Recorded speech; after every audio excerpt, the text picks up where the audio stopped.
and just let me know when we're, yeah.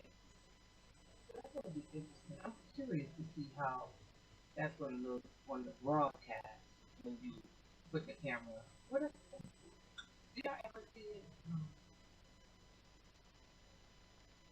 Never really go back and see the difference between how it looks on here versus how it looks when I'm live on my phone. So welcome everyone. You let me know when we're live. What camera am I looking at? Oh, I'm glad you said. Oh no, not y'all. Oh, y'all gonna be there. Man, whole time I was there. Right. No. Okay. Uh,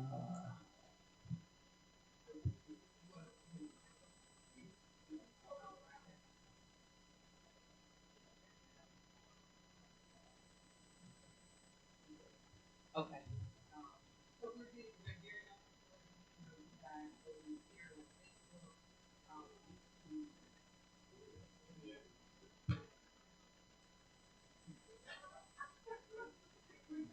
What you want to do? She gonna sit because she was like this. Camera everywhere.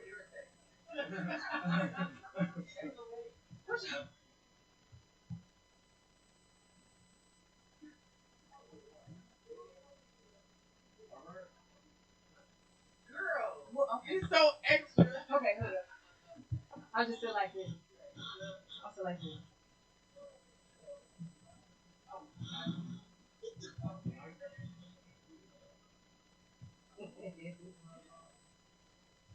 Let me know when we are live on here. Let me know. Welcome to You Chain Studio.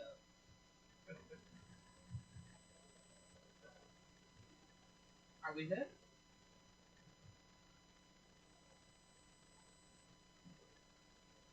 So y'all, my people was talking about how we dress for the youth stuff. You know, it's December. I usually don't care. Is that what you were saying?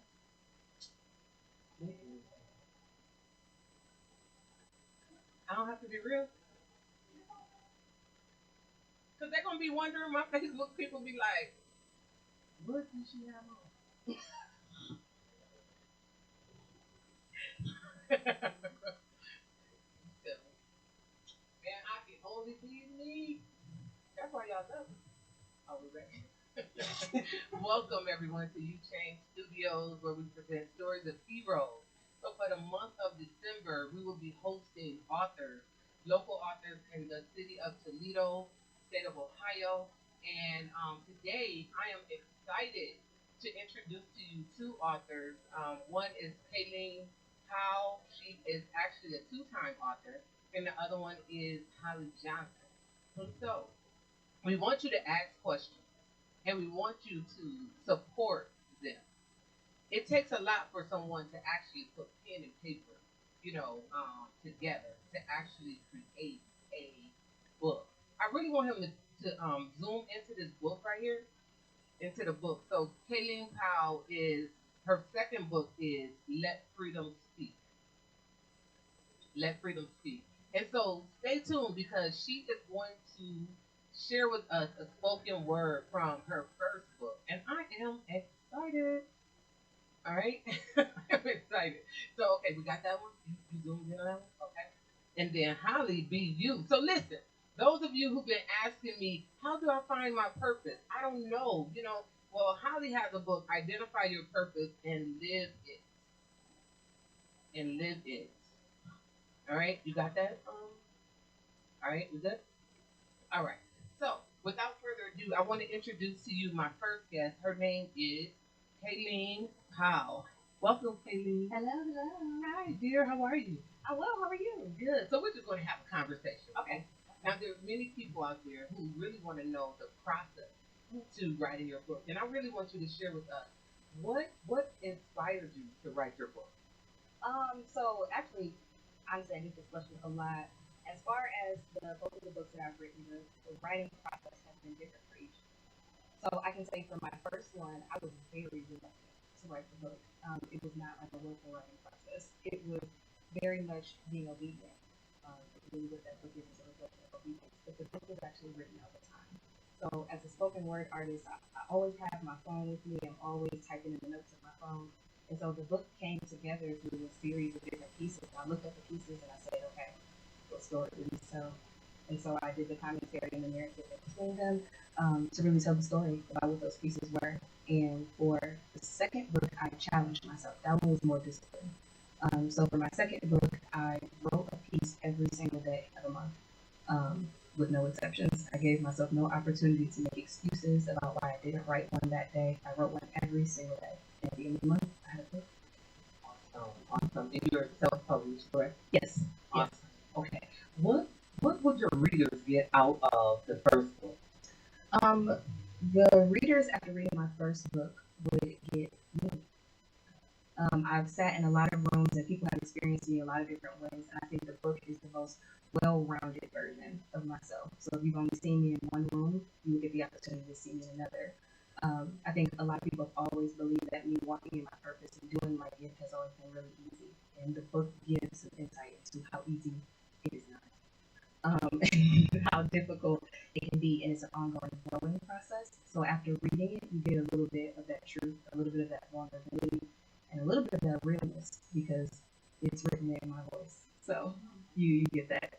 Awesome. What about the second book? The second book, I think you get unedited, uncensored truth.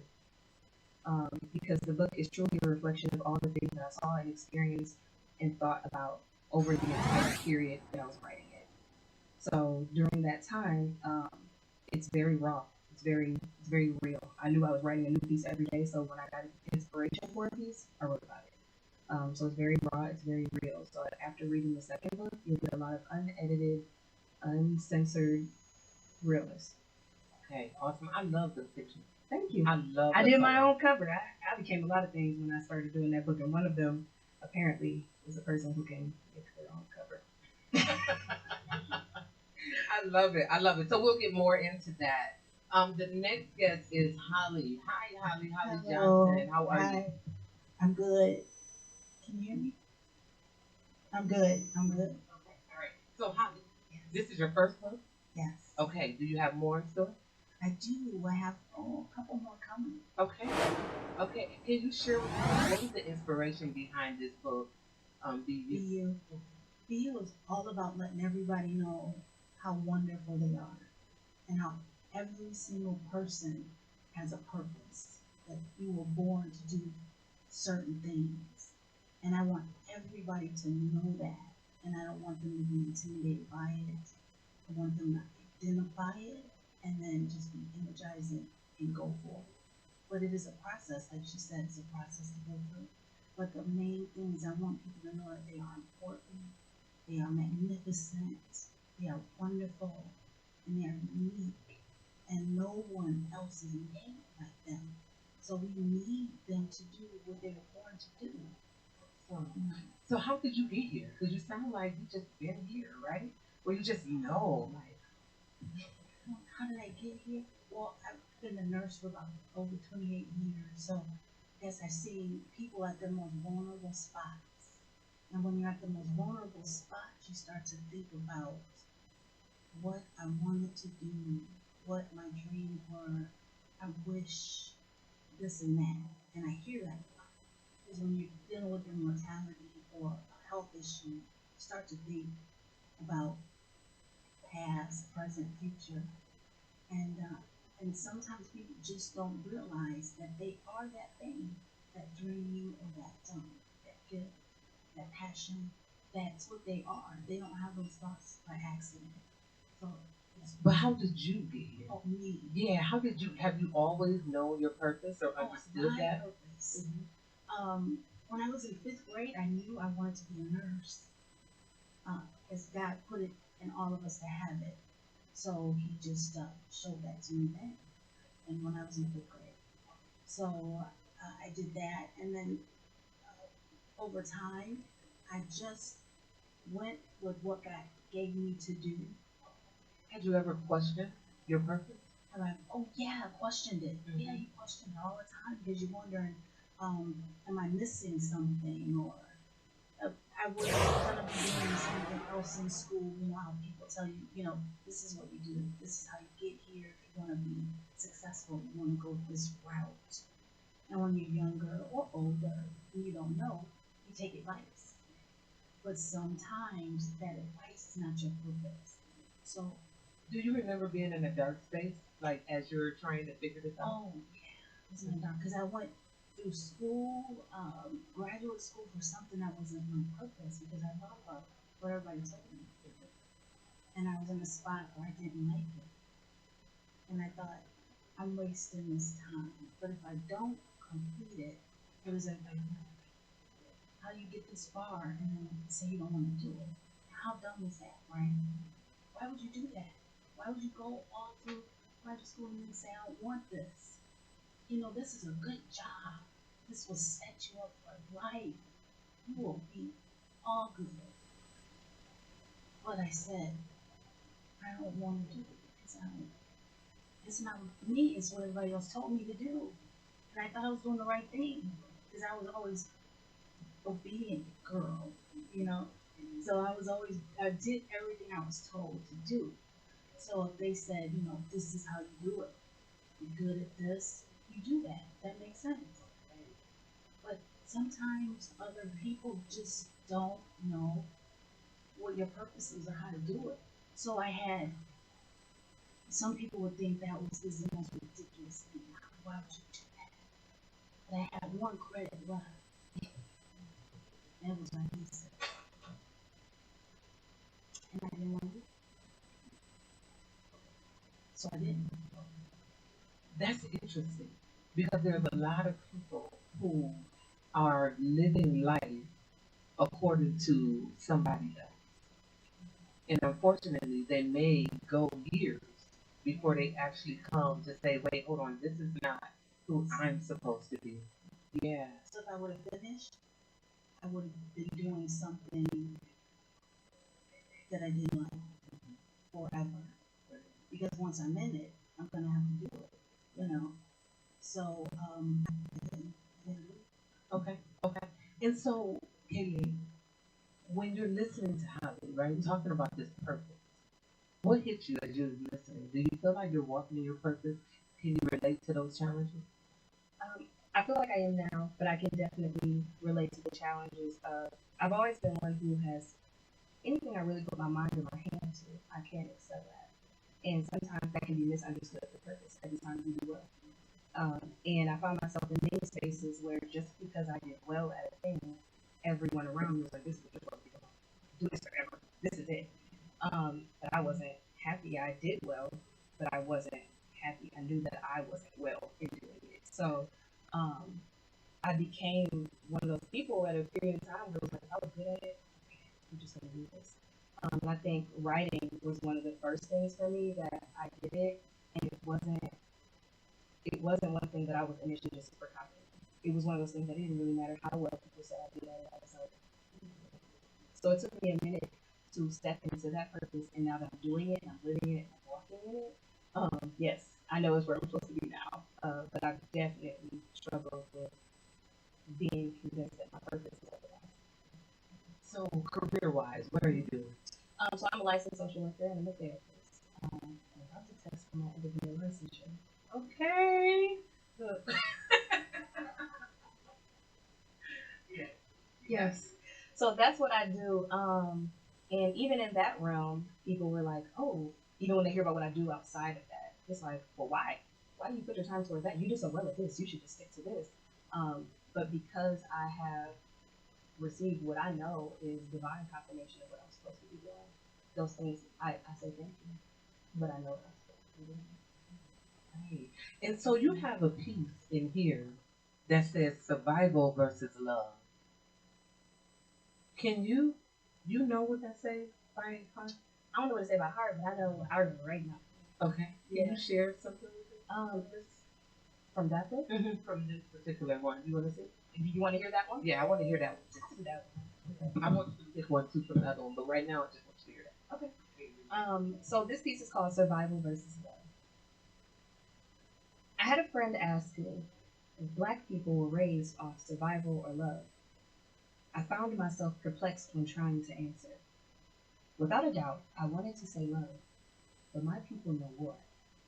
Fighting for a space while others sought for more, I know a people who continue to thrive no matter the circumstances, who pick up the ashes of their Wall Street and survive. Even closer, I know Black skin and back-breaking work are synonymous of each other. The same way I know the smell of Saturday afternoons mixed with the hymns of Sunday morning know love. See, I have no dividing answer other than both. My people know love as survival. Rather, it be the rallying of love to survive after experienced acts of hate or a hot meal prepared with the last of the cupboard to soothe starving bellies who haven't ate, there are years of evidence that support Black people learning to survive after receiving no love. Putting families together to survive with one parent to do the kissing and hugs right after being torn apart with reputation of thugs engaging in the war on drugs, fighting against violence with the premise of love. I was raised in the love of whoopings, hair grease, and forehead kisses, in a home of single mother survival. So I learned them both. Then thrown into a world that tells me to be loved as I survive. So when posed with the question, were we raised knowing survival or love? I have trouble separating the two, especially when I had to know love in order to see survival. Oh, you could do the snaps. I'm open to the snaps and the claps. Mm-hmm. I love it. I love it. Wow. So it seems like, and I guess it's just who you are, right? I mean, you can't separate your writing from your blackness, I guess, right? Do you find yourself with your writings really sharing like your personal experiences in this thing called life? Yes. So, because I know you also asked about my process, so that question, those two questions kind of go hand in hand. So for me, I only write about things that I care about. So if it doesn't spark an interest, I honestly likely won't write about it. So that's why I carry like my phone and stuff around me with my notes and everything, because literally I could be having a conversation with someone and it's something that they said. I could be watching TV and it's something that I saw, and that sparks a piece. So a lot of my pieces are my experiences. They are the experiences of those around me, things I see, things I hear. They're all of that combined. Awesome, awesome. And so, how in your book, one of the chapters say believe. Can you share with the audience what you were getting at from that particular chapter? Yeah, a lot about what I said about school for me is to believe. So a lot of the time, most of the time, you'll say, I'm going to do this or I'm going to do that. And like I said, people will say, well, maybe you should do this or think about that. But the only way for you to actually complete the task that you were given is if you believe in yourself. And some people say, well, oh, you say believe in yourself. We say that all the time. What does it mean? It means to do exactly what you're supposed to do no matter what. No matter what you hear, no matter what you see, or what you say. So you say, I believe in myself. That means no matter what's going to come up tomorrow or next year, I'm going to do exactly what I'm set out to do, what I'm going to do. How do you do that when you're faced with a lot of challenges? So just say, I'm going through and I'm saying I'm going to go to school or I'm going to start that business and then I experience a death. Now, how do you train your mind to continue on? Well, I always say this too when I'm talking to people on Christian, so I have some extra help. So uh, Jesus gives me that guidance, that extra wind, that extra help.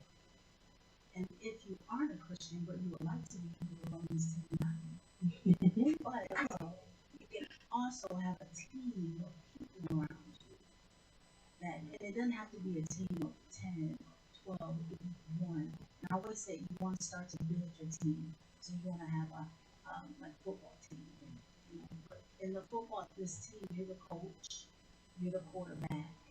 So you're able to take people in and out of your team as you wish, and you will have good plays.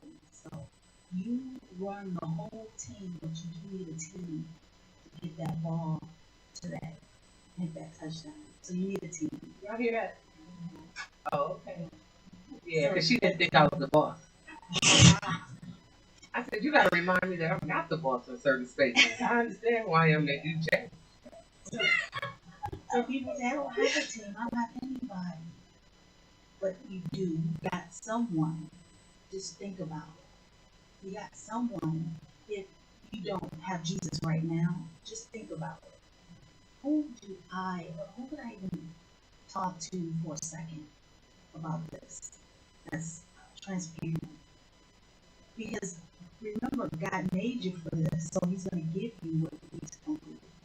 So you'll always have that some person because He doesn't make something and it doesn't function. So He's going to make you and He's going to give you that person. That's interesting that you said that. Um, I just want to make sure my mic died out because I need to say this to the people. So, so listen, because that's interesting you said that. And when I look at my life and how I got here, the only thing I really had at the time was a desire not to be what I used to be.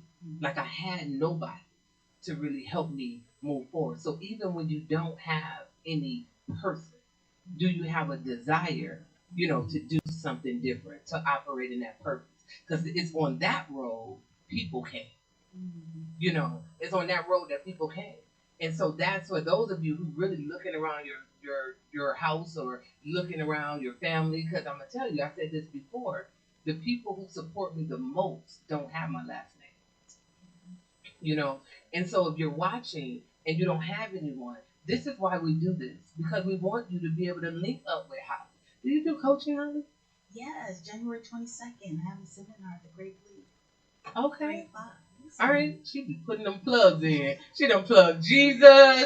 She don't plug, you understand? The Great Leap, I love it. It's good. Jesus is always welcome in the Great Leap. No, I'm just It's free. It's a free seminar. That's awesome. Okay, so the point is, most of the individuals that you will see on this platform have other things that they're doing to help so you can link and you can get that support if you don't have the support, at home or in your neighborhood or in your environment. So that's good. Any questions, y'all? Any questions? Can I get a question from the audience? We only have an audience. No, I'm just teasing. You know how people be like, COVID. COVID done separated a couple families. I'm just saying. But no, we good.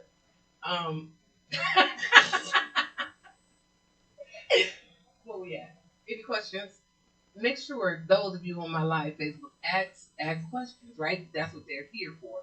But Kaylin, you had a piece that you wanted to read. I do. Y'all, I just love her pieces. I'm sorry. I mean, like we can do this all night. And then Holly comes, and I'm talking about when Holly comes, I feel like I am in church. I ain't like, no, that's a good thing. No, that's a good, especially coming from me, because I promise you. It was a couple times I was gonna shout. You understand? I promise. Yeah, I was gonna shout. Yeah. I was like, all right, so this next piece is actually the piece that opened up my first book. And when I did this piece, I wanted to get an understanding with the reader before they read any further. So this piece is called Let's Get Some Things Straight. Let's get some things straight. I can no longer pretend it's amusing to try and fit in this space. I think my mind, space, and grace has no more time to waste, no more to feed you. So much extra falling off my plate, and this culture never had the palate to taste the contents of a hard-thinking mind and easy-going face. I cannot do this anymore. I am truly tired of the ones that hate me because they can't figure how my competence outdates me. It's the fake claps for me. It's the asking for my assistance and me wondering, do I pop off or keep my flesh at a distance? Like, how do I manage this? Like, manage to make you feel like I stole your thunder, but baby, I have no interest in your storms. Acting like you want this cold shoulder, but you can barely handle my warmth. See, why do they try me like this? Try to damper the light they didn't possess the wattage to give. Try to win, and we aren't even on the same level of playing field. See, I'm gonna have to talk my ish. I've been quiet long enough. Playing the underdog is just too much. Second fiddle I wouldn't dare touch, and I can't pretend for you anymore. See, the world loves to teach black, beautiful goddesses like me to shrink. But I know now there is no room that can hold the shine of the sun, the worth more than gold, and the audacity.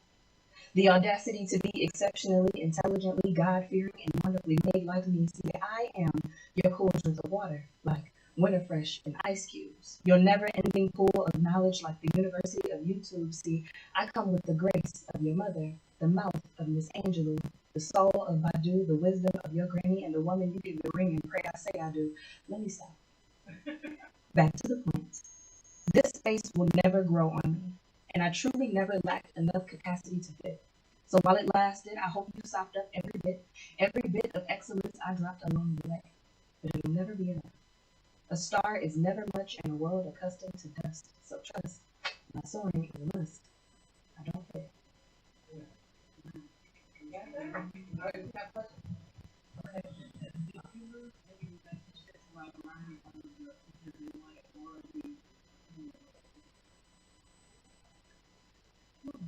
Either one.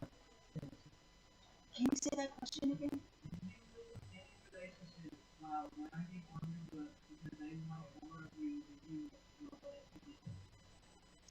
So basically, the time that it took for you to write your book, and you know how we have to be dedicated, committed to that space and that time. Did you lose any relationships because you didn't go to the family function or you didn't go? Oh, no, no, no, because you believe in yourself, so you do whatever you have to do, no matter what. So, um, I guess you get to a point where you think that what I'm doing right now is more important than what I'm hearing. So, and if they would leave you because you're doing your purpose, then you know, that's a question. Why would they leave you if you're doing your purpose? They should say it's okay. I support you. Do what you need to do. If we can't hang out, or if I can't do this with you, or it's okay. You do that, and then I'll help you.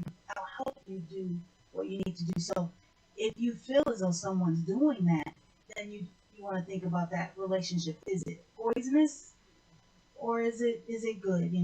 I always say poison is poison. It doesn't care. You don't. It doesn't matter if it comes from a friend, a family. You're not gonna drink it if your mom gives it to you or if your friend gives it to you. So, um, it's more about the relationship than you. So, if that answers the question. No, I didn't lose anyone in the writing process because I think by the time I was on board with writing the book, everybody else was like, about time that you finally got with the program. But I think even in the writing process, what I recognize is whether a person is rooting for me or not. That's what they're offering, is you're rooting for me. But until I'm rooting for myself, it really doesn't matter anyway. So once I started rooting for myself, there really wasn't anything anybody could tell me about the book. I was going to write it. And the voices of others became obsolete at that point. So, That's good. I like that. Holly, when you began to pursue your purpose, though, did you lose anyone along that way? And I want both of you to answer that question. When you began to pursue your purpose. I did. I lost some friends because you change. Yeah, You're you not the do. same. So, um, not that anything was wrong with that person. You just sort of like elementary, and you go to high school, and you go. But sometimes your friends are still in first grade, and you're not there anymore. You know. Oh, I love that. That's good, So, right? Okay. Okay. I did not lose people. I lost perceived connection. I lost what I thought the connection was. Because once you learn what your purpose is, you start to have purpose talk after that. And there are some people who can't relate. So, in having conversations, it wasn't people that I necessarily lost in a way of like, I don't have access to you anymore. It was just, we have a different understanding about how this is going to go. And we also have a different understanding about why I'm in your space. I had many people who benefited from me being in their space and they thought their space was my purpose. And when I recognized it as something else, I recognize I'm in your space, but I don't operate in it the same. So I didn't necessarily lose people, but the purpose I thought they had in my life and the perceived connection that I had to them was altered. Okay. Yeah. Can we? These ladies, y'all awesome. You guys are so awesome. Any other questions so far right now? Because I want Holly. Would you talk to us about the strategy? The strategy. Strategy. So I always start off when I'm talking about purposes. You want to identify a dream that you had, a gift, and a passion. So it always starts out with those three things. And usually, I did a seminar with OSU last October, this past October, and so it was through Zoom. So I had them write out a dream that they had.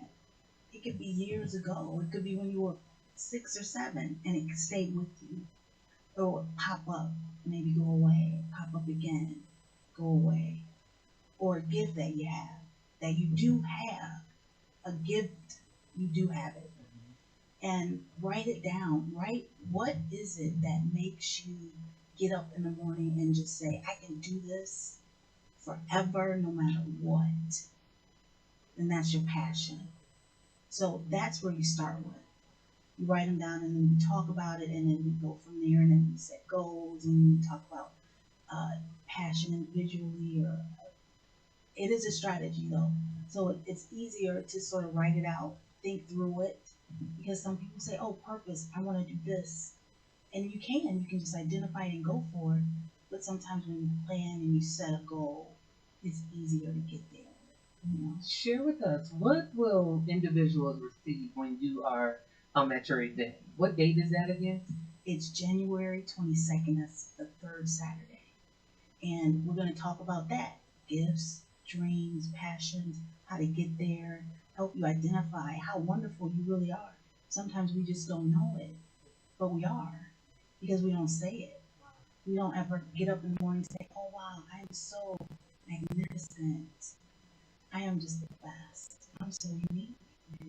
We never say that to ourselves or each other, you know. That's interesting. And Kenny, I want you to jump in on this one, right? Because I remember we talk a lot about affirmations. And one a young lady said to me, she said, but I don't believe it. I get up every morning and I'll say it, but I don't believe it. And I really want to make sure that we don't make this change process just seem that simple. You know what I'm saying? It's like, okay, yeah, just believe in yourself and this and that. But it's like, wait, what about when I don't? How do I get to that space? You know, when I don't, you know, like, have you ever been there? Yeah. Yep. So I have found my way as far as like affirmations go. So I write affirmations, and sometimes I'll read them back and think the same thing. Like I heard people say these words in my direction, but I don't believe them necessarily right now.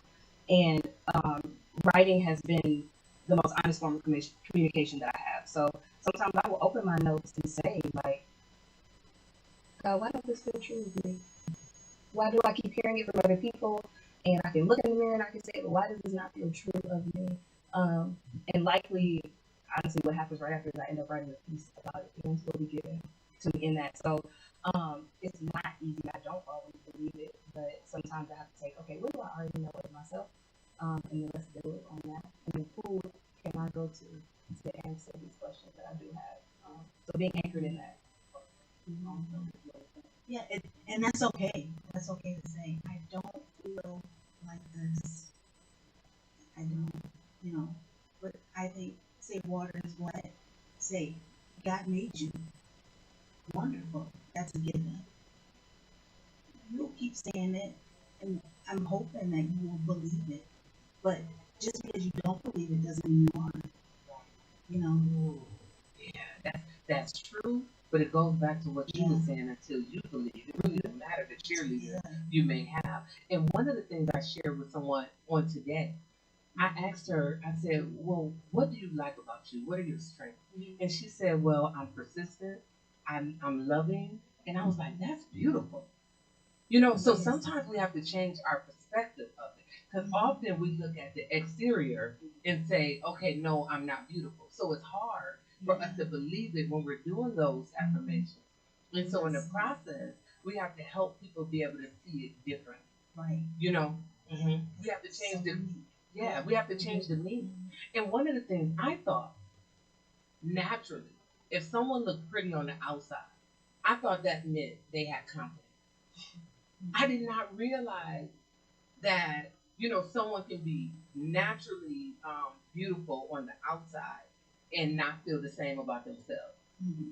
You know, until I went through the process of realizing, wait, hold on, because our moms and our grandmas used to say, "Beauty is on the skin deep." I thought that's what they said to ugly, to encourage. I mean, for real, that's what I when I was younger, I'm like, yeah, they just saying that, you know what I'm saying, whatever, right? Beauty is skin deep, you know what I'm saying? Whatever, right? But I had to grow and mature into that, And so if you're watching and you're struggling with whether you're beautiful, whether you have purpose, listening to Holly, listening to Kayleen, listen, they're walking in their purpose. And it did not come easy. See, because we can get here and we can think like, oh yeah, we can tell the story, right? Mm-hmm. But I want to make sure that we tell it too from that process. You know what I'm saying? The nights that we cried to get here. The nights that we was questioning God to get here. Mm-hmm. And so if you're in that place, you're not alone. Like we didn't just walk and skip into these positions. We fought, we cried, we questioned, we did all of that stuff. And so we just want to make sure that we're making this thing attainable, and real to you. Okay? Mm-hmm. Any questions? Yes. How has authorship changed your life? Go ahead, Henry. I mean, it's always nice to be called an author. It's just a hat that I didn't wear before. It fits nicely. I like it. How has it changed my life? I think that for me personally, as far as being a person whose craft and whose gift is based in performance, so you hear me speak, my book gave people something tangible, something to have, something to read and reread and re-experience. One of the first feedbacks I got after releasing my first book is, I'm in my room trying to read this book in your voice. And I'm like, okay, I don't know what that means, but it gave people something tangible. So authorship to me has been an opportunity for people to take me home with them. Yes. Holly, yeah, right. It's okay to clap. Mm-hmm. I need that clap. Authorship is a tool for me to get the message out. Book, TV, Facebook. I just want you to get it. I want you to get it really bad. So I want to put it in any form that I can get it to you. Mm-hmm. So when I'm on Facebook or Instagram, I just need you to get it. Holly, why is that so passionate? Why are you so passionate about them getting it? Can y'all hear that? Y'all hear that, right? Yeah. I need you to get it. Why? Oh, because you guys are so wonderful, but you don't acknowledge it, and I see it, but people don't see it, and I just want you to see it, just a little bit of it. Once you start to get a little bit, then you'll think, wow, I can really, I like this. I can do this. This is me. It is you. You are wonderful. You are magnificent.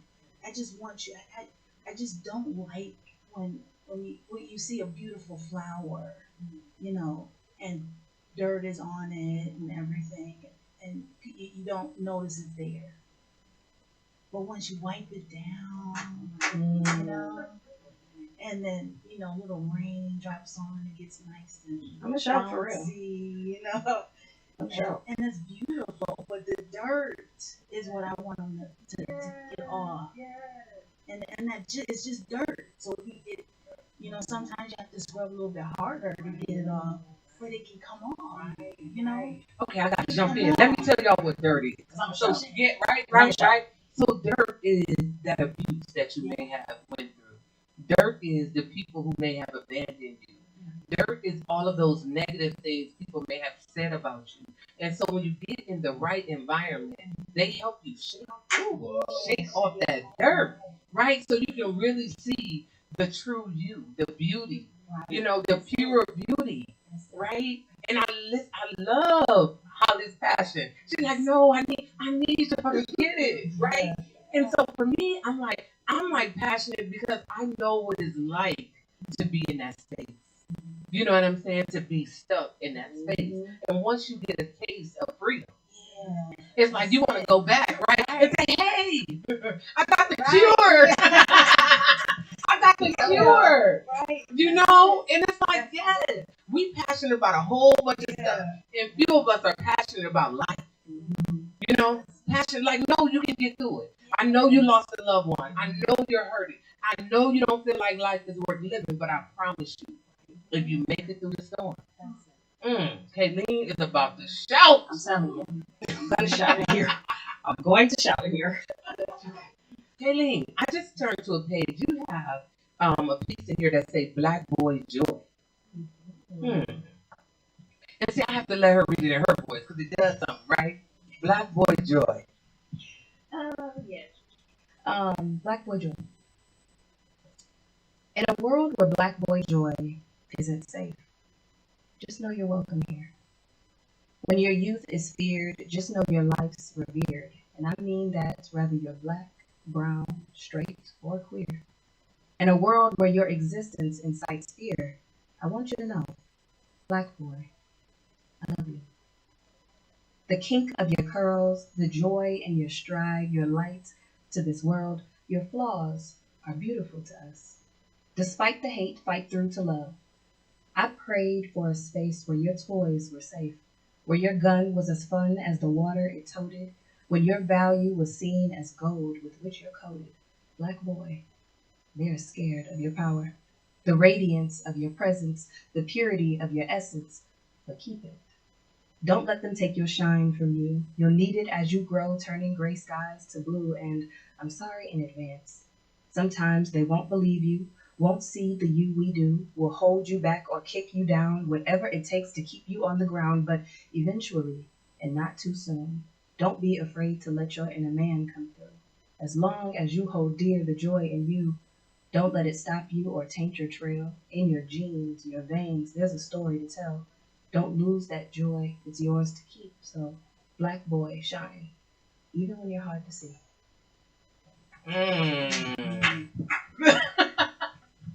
Amazing. Amazing.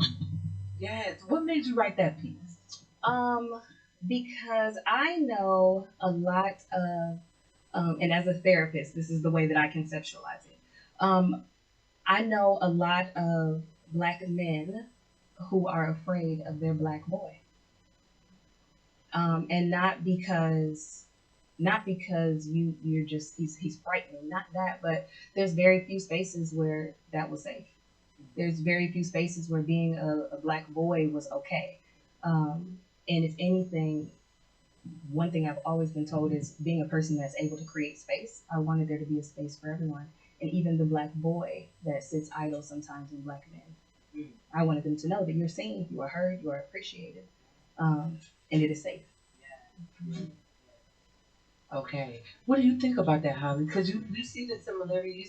Y'all see the connection between this where, Kayleen is speaking the word, right? The spoken word. And then Holly is like, okay, wait, no, be you, right? You have purpose. You're beautiful. You bring all of that. And so, Holly, About the poem that she just said, about the little boy, he should be happy with the little boy, right? You see his past, like you said, the dirt or things that you think back on and you're not, you don't feel so good about. That's okay. He's there, and he's a boy. That happened then, or whatever happened then happened then. But now look at you now. And it's good to acknowledge it, because if you don't, it'll always be there, and it'll always bring you down, and you'll always wonder and be fearful, intimidated about that little boy. Once you acknowledge it, he's there, but this is me now. I'm growing. I'm a grown up now, so I can do what I'm supposed to do, or do whatever it is that you want to do. So it's good to acknowledge that little boy, and say that little boy was great. That little boy was wonderful. He was a boy. He didn't do anything wrong. You know, and I acknowledge that. But now I'm still the boy, but now I'm just a couple of years older. And it's awesome too. And coming from a therapist perspective, right? And helping an individual, a man, heal, from that boy experience. Because a lot of times, like you said in the spoken word, men don't have places where they feel safe, right? To be able to share their experience, share their feelings, and it's hard because we put on this facade as if we are beautiful and as if we do believe that, and then we're suffering in silence. And so again, we want to make sure that those of you who are watching don't feel as if you have to suffer in silence. Know that you're listening to individuals. There's no judgment. Our whole goal is to, make individuals feel welcome, right? Welcome to be your true, authentic self. Welcome to share your pains and your fears and all of that stuff and creating that space for that. Any questions? How do you stay humble when people believe you never lie? I'm not asking Kayleen that question. I still got to work with her.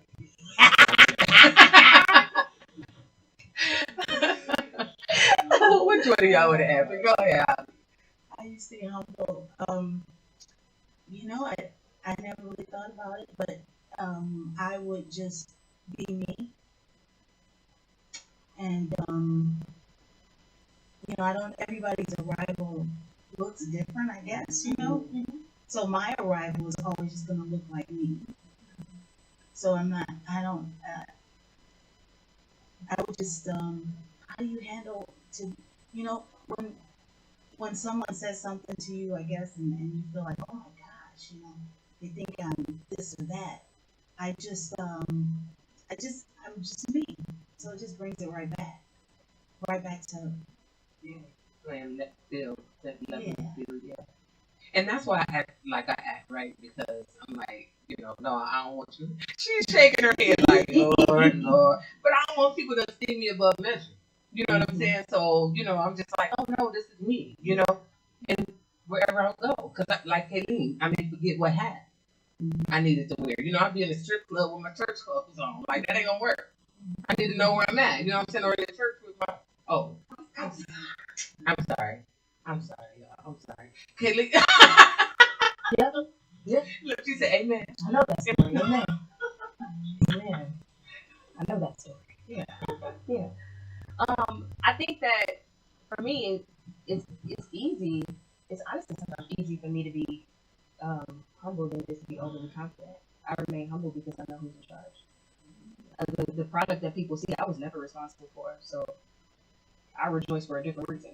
So So it's easy to stay humble because when people say certain words in my direction, I know who you're really talking to. So, like for example, my last book, I didn't write that. God wrote that. People that were watching, new poems come out every day. I was just as amazed as they were. That's why, honestly, out of all of my pieces, that one, people will say, well, do you know that one from memory? No, because those were happening day by day. So it's easy to remain humble. Sometimes I'll read them back myself and I'm like, ooh, God, you got a good pen. I like that. Good. I like that. Yeah. So it's easier for me now because I know who's doing it. So I'm not in any misunderstanding. Absolutely. I want you to read this one, Angry Black Woman. I remember why I wrote this. I should be opening the book. I'm like, can you read this one? I remember why I wrote this one. Yes. So this is called Angry Black Woman. As if there's nothing to be mad at. As if everything is fine. As if you ever took time to feel shoes that looked like mine. How dare you attempt to insult my confidence, my composure, my voice, my confidence. Anytime I choose to assert myself, display understanding or dominance. We don't ask lions, tigers, and bears to quiet down when they roar.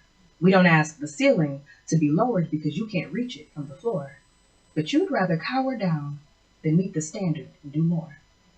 A black woman could be loud. A black woman could be soft. A black woman could change the feel of a room without ever opening her mouth. We don't ask the sun to dim because the moon feels we can't see its shine. So I'm having a hard time wondering why you expect me to dim my light. A black woman works hard to find balance, how to assert but not overstep, to acknowledge I couldn't be human, so each expression is met with regret. See, all my emotions must be calculated. If unpleasant, I'm careful what to do, because the angry black woman narrative always trails my boots. I've always wondered about this angry black woman and why we assume she has no right. After everything she's overcome, she should be fired day and night. I can't help that my life has layers. It's so complex. People choose not to get it because the greatest parts about myself are often seen as a threat. The gift I choose is joy. I didn't choose to be this light. But if I played into the stereotype for fear of response, you just wouldn't try me. This angry black woman narrative floats around way too much to appease those with fragile egos and who simply don't do enough.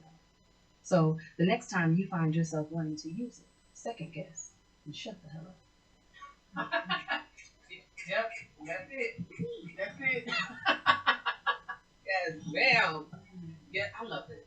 I love it. I love y'all. Thank you for look. They over there. Look at my church folks. I got the choir section over here. Like, what she said? No, that's powerful. I love it. Y'all dynamic. You guys are amazing. Like serious. And I thank God for your obedience to write and put what you have on the inside of you in these books. So individuals that have something to walk away from when they're long gone from your presence. So thank you. And I know the time is nearing. Do we have another question? Okay. And so again, thank you all. This is, and I want to give you an opportunity to just speak to the audience and just give words of wisdom or something to take away. Next week, we do have a male author thing that's coming on next week. For those of you who may be wondering, do she have all women? But I just chose the people who reached out. The post said if you were interested to inbox me, and so a lot of people were tagged, but they didn't inbox. And so I'm kind of one that like is like direction follow the direction. You know what I'm saying? So I'm kind of like if the post said if you're interested to inbox me and you didn't inbox me, I assumed you wasn't interested. Yeah, that's what happened. And so, but we do have a male author that's coming on next week, and so stay tuned. But I want to give Holly and Kayleen the opportunity. I want them to just share something with you that will help you hold on and if you're in a storm at this time. So Katie, would you like to go first or would you like to pass the baton? Okay. Yeah, because people gonna make me shout and I want to sit there with me. Okay. So yes, if you are going through a storm, and again I can only speak from my own experience, remain true. And when I say that, I mean my storms have looked different in different settings. And I've had storms where people say, "Well, she's going to be the church girl. She shouldn't have that personality," or "She's going to be the professional. She shouldn't act like that," or "She's going to be the writer. Then she can't be that well spoken." And so remain true, regardless of the room. The most consistent thing that I find in this world sometimes is me, and I take joy and I take pride in that. And so keep that with you. Even days where I felt my lowest, my personality still allows me to make some sick joke about it. So remaining true to who you are and who you are will carry you. It'll carry you in whatever room that you're in. I found that to be true no matter where I've been. Whether I've been in a therapy session, whether I've been writing, talking about my book, performing in church, speaking in church, doing whatever. Maintaining who I am has always carried me through whatever storm I've ever been in. So I love it. I love it. So if you're having a rough bout right now, first just know that it's okay because we all have rough bouts, some worse than others, but it's okay, and you won't be there forever. So sometimes you just have to stop, take a breath, say it's okay. But then the next step is try to figure out what the next step is, because I don't want you to stay at one spot for too long.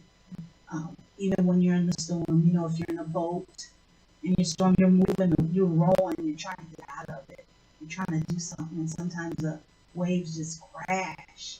You feel like you're drowning. But I promise that the storm will stop eventually. You just got to stay in the boat. Don't do anything out of character. Don't go, just stay in there and just keep growing. If you need to, you feel like you're not making any process or any progress, but just stay in the boat, stay in your lane.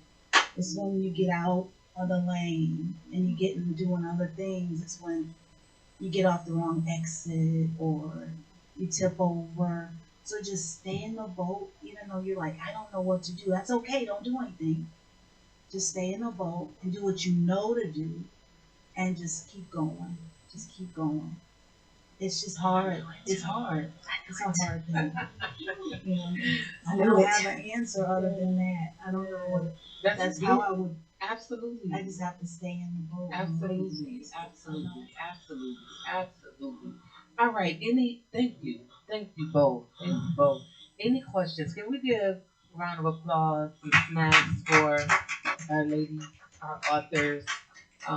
Again, I think displayed across the screen, if you're looking at it on YouTube or whatever, the information to purchase their books are there. But would you like to just shout it out to those who may not see that information? Yes. So both of my books are available on my website, The Promise Brand Co. And all of any other work that I'm currently doing. I just released a new piece yesterday, actually. Any of that stuff is available on my social media. And my social media is my name on every social media. So Kayleen Powell on everything. Instagram, Facebook. So that's where I release some new content when I'm not performing it. So And you are open for individuals to call you or hire you to come as performers. I am. Actually, I opened up my site tonight just for y'all because my site was actually closed because my new services that I will be offering were being put on my site. So I opened it just for you guys. So go ahead and have your time on there. But yes, I am available for that. And what's the site again? The Promise Brand. The Promise Brand Co. .com. Okay. Holly? Beepurpose.com. So BEE purpose PURPOSE.com. So that's my website. You can go on there and see everything. And then you can see me on Facebook, Holly Johnson, and BUBU Holly Johnson. Awesome. Okay, any questions before we go off? We are good. All right, thank you, ladies. Thank you. All right, we got